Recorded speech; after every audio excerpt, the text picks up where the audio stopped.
Hello and welcome back once again to Steven Sir Makes It Easy, where me, Steven Sir, tries to make your life a little bit more simpler with concepts concerning accountancy and finance. Before I get started with the task for the day, very quickly a few reminders. You can connect with us on our Facebook page, our Instagram ID, as well as the Twitter handle. And the most important one is the Telegram channel given above. If you have not installed Telegram on your mobile phone and you are a subscriber of the channel, it's my request, please get connected to the Telegram channel above, join it, so that this particular Telegram channel is used for official communication to inform you, to update you about the lectures that will be premiered the next day, as well as the most important thing, the PDF of the question and answer, whatever is coached and tutored on this particular platform will be shared at the end of that particular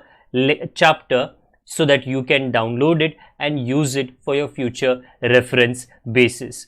Also, if you do intend to purchase the textbook from which the necessary questions are explained during the various lectures, the purchase link is provided in the description of every lecture. And most importantly, if you have missed out the past tense, that is the last lecture, there is an I button given above. Please click it, watch that particular lecture, and then you can come here. Very importantly, at the end is, if you have not subscribed to our YouTube channel, please do make that a task for the day and subscribe to our channel, and together with that also press the bell icon so that Mr. YouTube notifies you about lectures which are uploaded on this particular platform. That's as far as the reminders are concerned. Let me get started with today's lecture. Hello जी, कैसे हो? आशा करता हूँ कि आप सभी भले चंगे रहेंगे।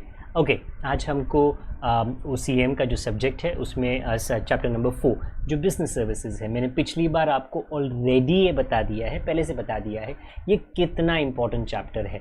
मतलब ये 27 मार्क्स के लिए लगभग आता है नॉर्मली पेपर में, और 20 मार्क्स का हर बच्चे को इसको अटेम्प्ट करना पड़ता है। लास्ट टाइम हमने कि ये बिजनेस नहीं, सर्विसेज क्या होते हैं, इसके फीचर्स क्या होते हैं, इसका डेफिनेशन क्या है, ये सारा तामझाम हमने पिछली बार कंप्लीट कर लिया था। आज हम हमारे पहले सर्विस को स्टार्ट कर रहे हैं। अगेन, बिजनेस एक दुकान है और उसको सफल होने के लिए उसको दूसरों की मदद की ज़रूरत पड़ती है, दूसरों से काम लेना पड़ता है, ये दूसरे उनको सर्विसेज प्रोवाइड करते हैं। सबसे पहला सर्विस जो आज हम स्टार्ट करने वाले हैं और आने वाले कुछ लेक्चर्स तक चलेगा, वो है बैंकिंग का सर्विस। ओके, एक बिजनेस एक ज़माने में, एक दुकान एक ज़माने में बैंक की कोई ज़रूरत नहीं पड़ती थी। मुझको, आपको एक ज़माने में भारत देश में बैंक की कतई कोई ज़रूरत नहीं पड़ती थी। मतलब हम जो खरीदते थे पैसा देते थे, या हम दूसरों से पैसा लेते थे। कैश इकोनॉमी भारत की होती थी, कैश इकोनॉमी। बट इतने सालों से काफ़ी लोग, मैक्सिमम लोग कैश बेसिस पर अपनी ज़िंदगी काट लेते थे। मोर सो जो लोअर मिडिल क्लास है, जो लेबर कम्युनिटी है, जो बिलो पॉवर्टी लाइन है, ये लोग कभी बैंक की तरफ जाते भी नहीं थे, बराबर। फिर क्या हुआ? वेल, अगर कैश पर आपकी इकोनॉमी बेस्ड होती है, बराबर, उसके कुछ डिसएडवांटेजेस होते हैं। एक, कैश को ट्रैक करना बहुत डिफ़िकल्ट है। मतलब पैसा कहाँ से आया, किधर गया, किसके लिए इस्तेमाल हुआ, क्योंकि उसके ऊपर आप नाम तो अपना लिख नहीं सकते हो, बराबर। घूसखोरी, ब्राइबरी, ये कैश में होता है, बराबर। आप किसी से अगर कोई पुलिस ऑफिसर आपको ब्राइब पूछ रहा है, आप ऐसा नहीं बोल सकते हो सर आपका अकाउंट नंबर बता दो, मैं अकाउंट में ट्रांसफ़र करूँगी, उसका तो रिकॉर्ड हो जाएगा ना, ऑब्वियसली। हाँ, टेररिस्ट एक्टिविटीज़ ये कैश की वजह से होते हैं। तो कुछ साल पहले जैसे हमारे प्रधानमंत्री ने डिमोनेटाइजेशन, नोटबंदी का अनाउंसमेंट किया, उसकी एक वजह थी कि ये जो काला धन है, कैश, ये बाहर आ सके, और जो लोगों के पास बैंक का खाता नहीं है वो लोग बैंक्स में जाकर अपने अपने बैंक अकाउंट को स्टार्ट कर सके। ओके, ये पिछले कुछ सालों से चल रहा है और पिछले कुछ सालों से इसकी वजह से जो बैंकिंग सेक्टर है वो बिजनेसेस के लिए काफ़ी इम्पॉर्टेंट फंक्शंस परफॉर्म करने लगे हैं। नॉट जस्ट बिजनेसेस, इंडिविजुअल्स, आप जैसे और मेरे जैसे लोगों के लिए। आज हम ये पढ़ने की कोशिश करेंगे कि बैंक्स के टाइप्स क्या होते हैं। बैंक जो शब्द है वो फ्रेंच वर्ड, ओके, बैंको, ओके, जिसका मतलब है एक बेंच। बेंच जैसे पार्क में आपको मिलता है कि भाई आप सैर सपाटा करने गए, थक गए, आप बेंच ढूंढ रहे हो, मिल गया, बैठ गए, ओके। क्योंकि एक ज़माने में जो ट्रेडर्स होते हैं वो इन बेंचेस के ऊपर, ओके, अपने नोटों का, अपने करेंसी का, अपने छुट्टों का बड़ा सा ढेर लगाते थे जो लेन देन में काम आता था। और बैंक्स का सबसे बड़ा काम यही लेन देन होता है, ओके।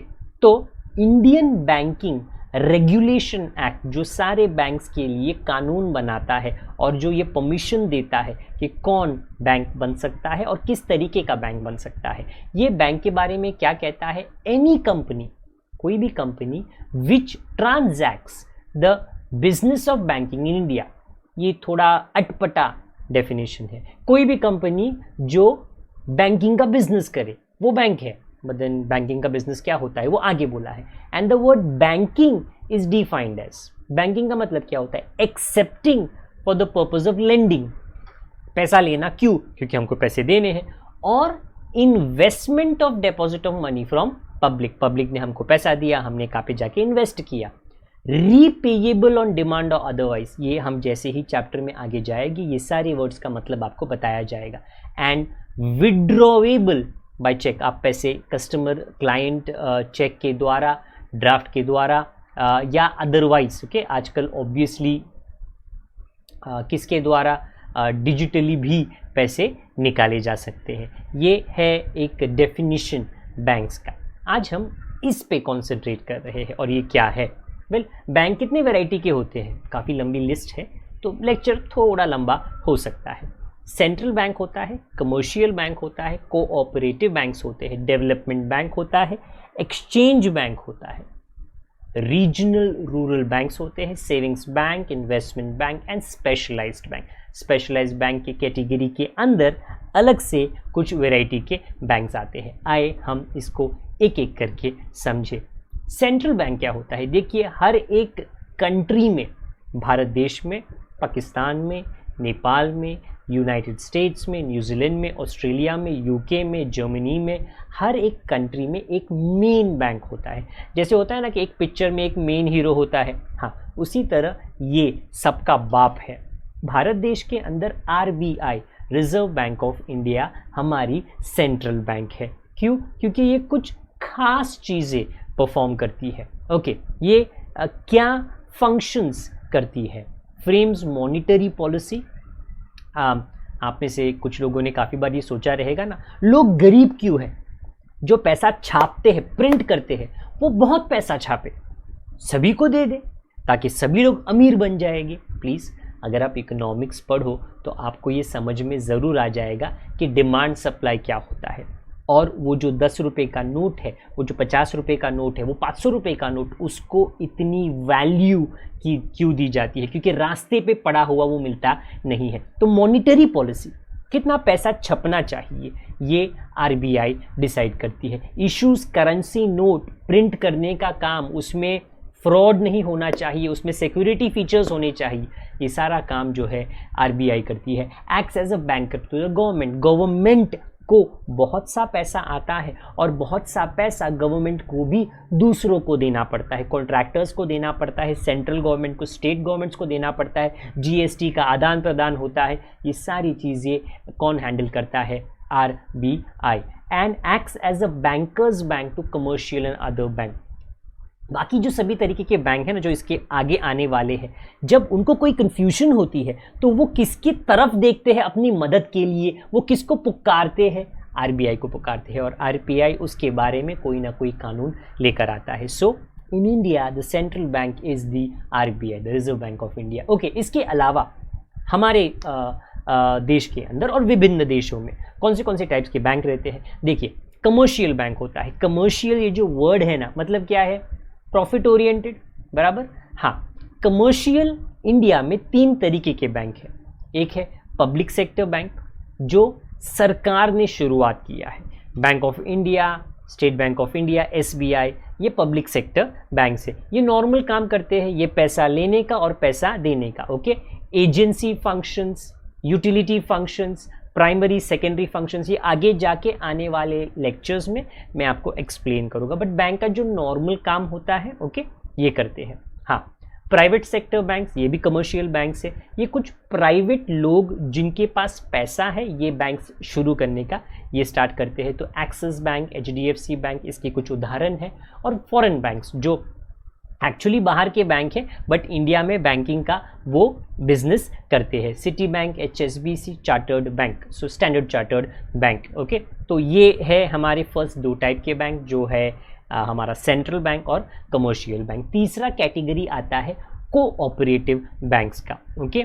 ये जो कमर्शियल बैंक्स है, ये जो हमारे मिडिल क्लास का जो वर्ग है, ओके, या जो लेबर क्लास का वर्ग है, ओके, या बिलो पॉवर्टी लाइन के जो लोग हैं, ये इनकी तरफ इतना ध्यान नहीं दे पाते हैं क्योंकि इनके कस्टमर्स काफ़ी बड़े बड़े रहते हैं। तो उन लोगों के लिए कोऑपरेटिव बैंक्स की शुरुआत की गई है, जिसे इंडियन कोऑपरेटिव सोसाइटीज एक्ट के अंदर क्या किया जाता है, रेगुलेट किया जाता है, ओके। इसका मेन काम सेमी अर्बन और रूरल एरियाज में है। इकोनॉमिकली बैकवर्ड पीपल, जैसे मैंने कहा, जो मिडिल क्लास या रिच क्लास में नहीं आते हैं, farmers and small scale industries की ये हेल्प करते हैं। ये 3 लेवल्स के ऊपर काम करते हैं, primary credit societies, district central cooperative bank and state cooperative bank, okay. तो ये अलग अलग लेवल्स पे, मतलब ये गांव में काम करते हैं, ये डिस्ट्रिक्ट लेवल पे काम करते हैं और ये स्टेट लेवल पे काम करते हैं। और सभी एक तरीके से कि जो फार्मर्स की कम्युनिटी है, जो स्मॉल स्केल बिजनेसेस है, उनको, ओके, फाइनेंस का कोई तकलीफ ना हो, उसके लिए ये एग्जिस्ट करते हैं, ओके। चौथा, इंडस्ट्रियल डेवलपमेंट बैंक। आप में से स्टूडेंट्स, हम प्रोफेसर्स, हमने सेंट्रल बैंक डेफिनेटली सुना है, कमर्शियल बैंक लगभग हम सभी लोगों ने सुना है, क्योंकि जब हम एक शहर में रहते हैं ज़्यादातर के जो बैंक हमको दिखते हैं वो कमर्शियल बैंक्स होते हैं, हमको कोऑपरेटिव बैंक्स भी नज़र आते हैं। हाँ, ये जो इंडस्ट्रियल डेवलपमेंट बैंक है, ओके, ये नॉर्मली जो कस्टमर्स होते हैं, दैट इज़ इंडिविजुअल कस्टमर्स, उनके साथ में ये इंटरेक्शन नहीं करते हैं, क्योंकि इनका काम industrial finance corporation of India, state finance corporation, Maharashtra state finance corporation, ये सब इस इंडस्ट्रियल डेवलपमेंट बैंक, जैसे इसका नाम है, ये इंडस्ट्रीज को डेवलप करने के लिए अपना टाइम देते हैं, अपना समय देते हैं और अपना फाइनेंस प्रोवाइड करते हैं। ये provision of medium and long term funds to businesses, ताकि बिजनेसेस एक्सपांड हो सके। Underwriting of shares by of the public company, जब पब्लिक कंपनी अपने शेयर्स को बेचने के लिए आती है तो उसके लिए जो गारंटी है कि ये शेयर्स बिक जाएगी, अंडरराइटिंग का काम ये इंडस्ट्रियल डेवलपमेंट बैंक करते हैं। Purchase of debentures and bonds, जो कंपनीज डिबेंचर्स और बॉन्ड बेचते हैं उनको ये खरीदते हैं ताकि एक तरीके से वो उनको प्रोवाइड कर सके फाइनेंस, ताकि उसका डेवलपमेंट, विकास हो सके। अगली कैटेगरी में आता है एक्सचेंज बैंक। जिस तरह ये वर्ड है एक्सचेंज, ये एक्सचेंज ट्रांजैक्शंस में, फॉरेन एक्सचेंज ट्रांजैक्शंस में, इंपोर्ट एक्सपोर्ट में जो पैसा लगता है उसका हिसाब किताब देखने के लिए ये स्पेसिफिकली एग्जिस्ट करते हैं। इनके कुछ फंक्शंस हैं, financing foreign trade transactions, issue of letter of credit, क्योंकि अगर कोई भारत देश के अंदर इंपोर्ट कर रहा है, हो सकता है 10 करोड़ का माल भारत देश के अंदर इंपोर्ट कर रहा है, तो वो जो एक्सपोर्टर है जो विदेश में बैठा है, ओके, उसको एक गारंटी लगेगी कि ये इंपोर्टर जो भारत देश में है वो 10 करोड़ देने वाला है। तो ये जो इंपोर्टर है वो इन बैंक के पास में जा सकता है और इन बैंक से एक लेटर ऑफ क्रेडिट ले सकता है, ओके। मतलब ये बैंक एक तरीके से गारंटी करते हैं उस एक्सपोर्टर को, आप चिंता मत करो, आप माल भेजो, पैसा देने का गारंटी हम देते हैं कि ये बंदा इंडिया में बैठे जो इंपोर्टर है डेफिनेटली पैसे देगा, नहीं देगा तो हम कोई चार्जेस के द्वारा आपको वो पेमेंट ज़रूर करा देगी, okay. Remittances of dividend, interest and profit, अगर दूसरे देश से भारत देश के अंदर किसी भी तरह का डिविडेंड इंटरेस्ट आना है तो ये जो एक्सचेंज बैंक है ये खास करके इसके लिए बनाए गए हैं और इसका वो देखभाल करते हैं। रीजनल रूरल बैंक हमारी अगली कैटेगरी है बैंक्स की, और क्योंकि कहा गया है रूरल, ये ज़्यादातर के गांव देहात में काम करते हैं, स्मॉल स्केल लेवल पर काम करते हैं। और ये मदद किसकी करते हैं? वेल, इसको सबसे पहली बात शुरुआत की गई थी 1975 में, जब एक रीजनल रूरल बैंक काम करता है। विभिन्न स्टेट्स में अलग अलग रीजनल रूरल बैंक्स की शुरुआत की गई है ताकि, और उस शुरुआत करने का जो दारोमदार है, रिस्पॉन्सिबिलिटी है और जो पैसा है, सेंट्रल बैंक से 50% आता है, स्टेट गवर्नमेंट से, सेंट्रल गवर्नमेंट से 50% आता है, स्टेट 15% देती है, और स्पॉन्सर्ड बैंक जो बड़ा बैंक है वो अपना 35% का contribution in regional rural banks में करता है, क्योंकि वो बड़े शहरों में स्थित है। उनको अगर छोटे छोटे गांव देहात में मदद करना है तो वो ये दूसरे बैंक्स के अंदर अपने पैसे का कंट्रीब्यूशन करते हैं, जिसके वजह से ये जो मार्जिनल फार्मर्स हैं, एग्रीकल्चरल लेबरर्स हैं और रूरल आर्टिसंस, ओके, जो कढ़ाई का काम करते हैं, बुनाई का काम करते हैं, मटके बनाने का काम करते हैं, जो गांव देहात में बड़े लेवल पे नहीं छोटे लेवल पे काम करते हैं, उनकी सहायता के लिए, मदद के लिए, हेल्प के लिए रीजनल रूरल बैंक्स बनाए गए हैं। Next, savings bank. बड़ा सिंपल है, अगर आपको पैसे बचाने हैं, वो आदत आपको अपने आप में इनकलकेट करना है तो आप ये बैंक्स में जा सकते हैं। ये कमर्शियल बैंक्स भी सेविंग्स बैंक्स का काम करते हैं। कोऑपरेटिव बैंक्स में भी आपको सेविंग्स अकाउंट मिल जाता है, जहां पर अपना पैसा आप इन्वेस्ट कर सकते हो, डिपॉजिट कर सकते हो और वो ऑटोमेटिकली वहां पर सेव हो जाएगा। ओके, अगला है investment bank, very importantly. Okay, तो बड़े बड़े कंपनीज, लोगों को एडवाइस की ज़रूरत पड़ती है कि जो प्रोडक्ट वो लॉन्च करने वाले हैं, जो प्रोजेक्ट की शुरुआत वो करने वाले हैं, क्या वो सफल होगा कि नहीं। ओके, तो ये इन्वेस्टमेंट बैंक है, आप मेरे पीछे देख सकते हो, एक लंबा लिस्ट है। ओके, ये सभी इस कैटेगरी में आते हैं। ये जनरल पब्लिक के साथ में चर्चा नहीं करते हैं, इंटरैक्शन नहीं करते हैं, लेन देन नहीं करते हैं। जो बड़े बड़े कंपनीज और गवर्नमेंट होते हैं, जिन लोगों को पैसा बड़ी तादाद में लगता है और उनको एडवाइस भी लगता है, उनको प्रोजेक्ट रिपोर्ट यहाँ पे कहा गया है, undertaking research and providing advice on investment decisions. Okay, क्योंकि इनके पास में, ये जो पीछे मेरी लिस्ट है, इनके पास में पढ़े लिखे लोग हैं, they can gauge the risk factor, और वो सरकारों को और इन बड़ी कंपनियों को एडवाइस कर सकते हैं कि ये सही है, ये करोगे तो गलत हो जाएगा। ये है इन्वेस्टमेंट बैंक, जो इन्वेस्टमेंट जब पैसा दिया जाता है उसके लिए नेसेसरी एडवाइस प्रोवाइड करते हैं। Lastly, specialised bank. इनका जैसे स्पेशलिस्ट होता है ना, अगर आपको सर्दी खांसी हो गई, थोड़ा पेट में दर्द हो गया, तो आप जो आपके आसपास डॉक्टर है उनके पास में चले जाएंगे। वो जनरल फिजिशियन होता है, बराबर, वो स्पेशलिस्ट नहीं होता है। हाँ, बट अगर कोई बड़ा प्रॉब्लम हो गया, आँख का, कान का, नाक का, दिमाग का, हेड का, दिल का, ओके, हड्डी का, तो आपको स्पेशलिस्ट के पास में जाना पड़ता है। उसी तरह ये स्पेशलिस्ट बैंक है। 3 है।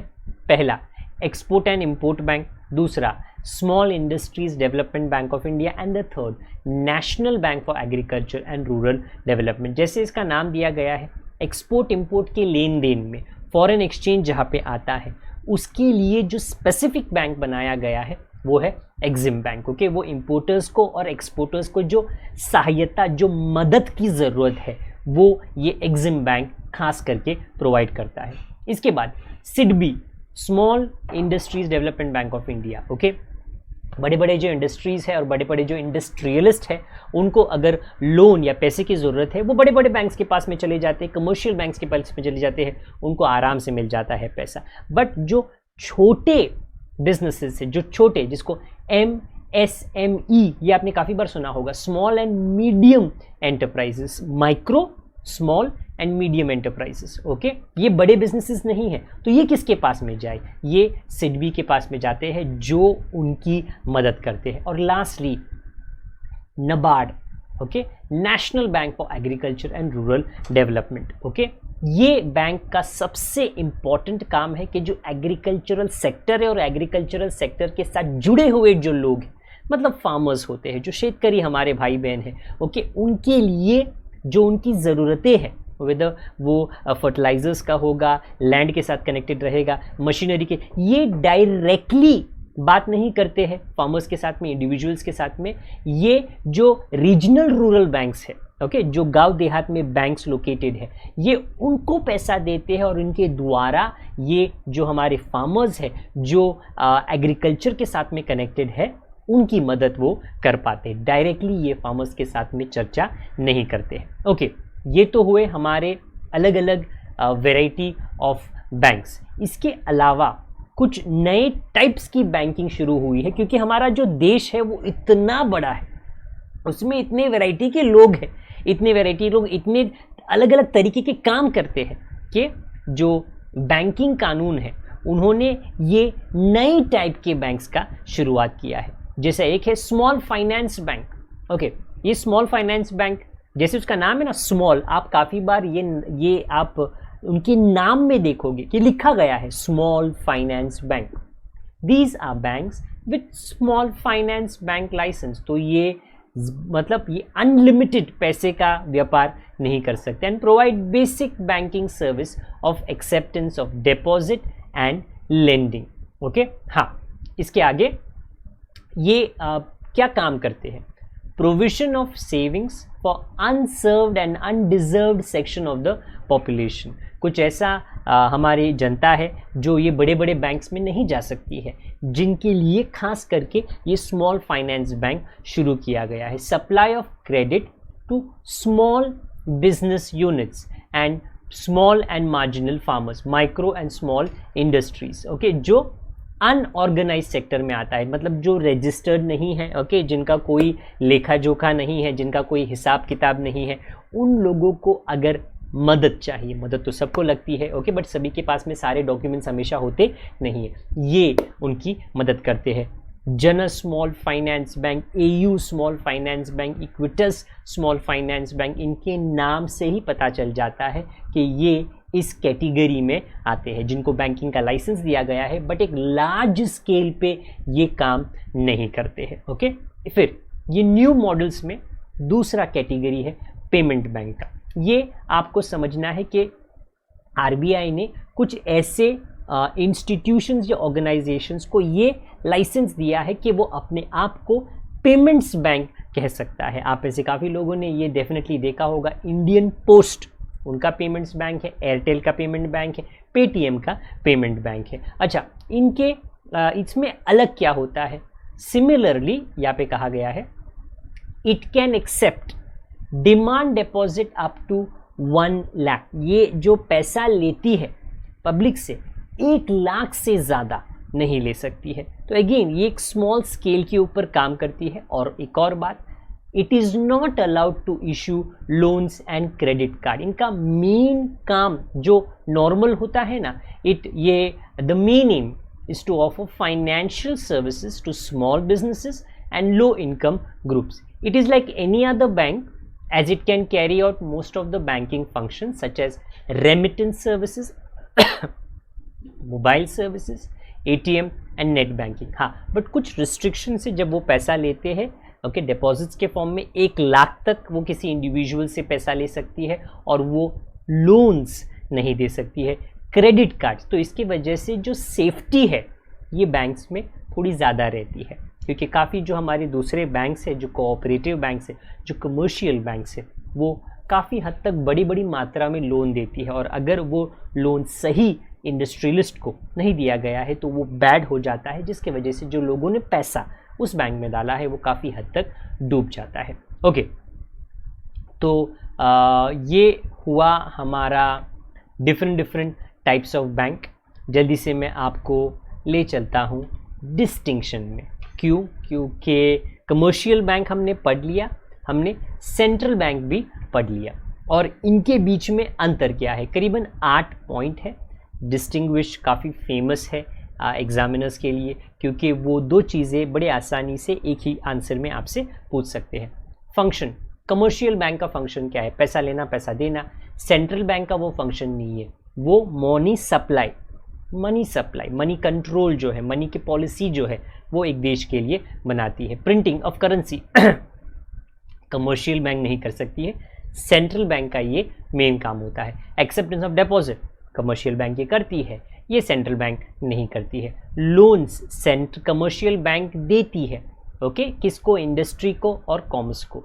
सेंट्रल बैंक बैंक्स को लोन देती है और फाइनेंशियल इंस्टीट्यूशन मतलब बड़े लोगों को जो लोन देने का काम है, बैंकर्स को लोन देने का काम सेंट्रल बैंक करती है, okay. Ownership, it is owned by private और by government agencies. Central bank जो होता है वो जो भारत देश का सरकार है, जो भी देश की सरकार है वो ही उसके ऊपर ओनरशिप रखती है।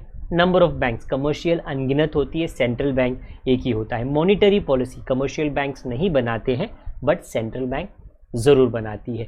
चेक, कमर्शियल बैंक बराबर लेवल में छोटे हैं तो वो सेंट्रल बैंक का कोई भी चेकअप नहीं कर सकते हैं, but central bank commercial banks का रेगुलर चेक करते हैं भाई फ्रॉड चल रहा है कि नहीं। इसके वजह से पिछले कुछ सालों में आपने काफ़ी बैंक्स में फ्रॉड के बारे में, बैड लोन्स के बारे में डेफिनेटली सुना होगा, क्योंकि सेंट्रल बैंक नियमित रूप से नियमित टाइम इंटरवल के बाद में ये चेक्स इन बैंक्स के ऊपर परफॉर्म करती है, जिससे चोरी चकारी फ्रॉड्स पता चल जाता है, ओके। हमने ये सारे जो डिफरेंट टाइप्स ऑफ बैंक्स थे वो पढ़ लिए। अब ये सारे टाइप ऑफ बैंक्स को अगर आपको याद रखना है तो आपको कुछ इतना अच्छा दिखता नहीं है बट इनको याद करना पड़ेगा। इनका नाम क्या है? क्रैब स्पाइडर्स, मकड़ी बराबर इनका नाम है क्रैब स्पाइडर्स, ओके। ये थोड़ा आप नेशनल जियोग्राफिक या क्या कहते हैं उसको, डिस्कवरी चैनल देखना या गूगल कर लेना, आपको पता चल जाएगा। ये स्पाइडर है, मकड़ी है, बट थोड़ा क्रैब के स्टाइल में दिखता है। क्रैब स्पाइडर, डोंट वरी, मैं यहाँ पे साइंस और ज्योग्राफी या एनिमल किंगडम के बारे में जानकारी नहीं देने वाला हूँ। क्रैब स्पाइडर्स में हमने पहले लिखा है 3 क्रैब स्पाइडर्स। इससे आपको क्या दिखने वाला है? वेल, आपको जो variety of banks, types of banks है, उसका आंसर आपको पता चल जाएगा। कैसे जी? वेल, देख लीजिए। Central bank 3C, commercial bank, cooperative bank CCC, savings, investment bank, development bank, exchange bank, RRR, well not RRR, मुझे लगता है पिक्चर के बारे में याद आ गया, रीजनल रूरल बैंक RRB, और स्पेशलाइज्ड बैंक जिसके अंदर एग्जिम, सिडबी और नबार्ड आता है। 3 crab spiders, it may not make any sense in this particular answer but definitely it will help you, आपकी मदद करेगा मैक्सिमम टाइप्स ऑफ बैंक्स को याद करने में। तो आज हमारा लेक्चर यहीं पे समाप्त होता है। थोड़ा लंबा चला गया क्योंकि जो टाइप्स ऑफ बैंक्स की वैरायटी है काफ़ी है। डिस्टिंग्विश आप डेफिनेटली कर लीजिए। इसके नोट्स आपको जितने जल्दी हमारी तरफ से हो सके चैनल के ऊपर, टेलीग्राम चैनल के ऊपर आपके साथ में शेयर किया जाएगा। आप अगर पुराने हो तो कृपया करके हमारे लेक्चर्स को दूसरों के साथ में शेयर करें, और अगर नए हो तो सब्सक्राइब बटन और बेल आइकन को बनाकर हमारे फैमिली का, चैनल का आप हिस्सा बन जाइए। जब तक हम दोबारा ना मिले, अपना ख्याल रखें, बड़ों का, छोटों का, परिवार वालों का, सबका ख्याल रखें। Good day to all of you, God bless, bye for now.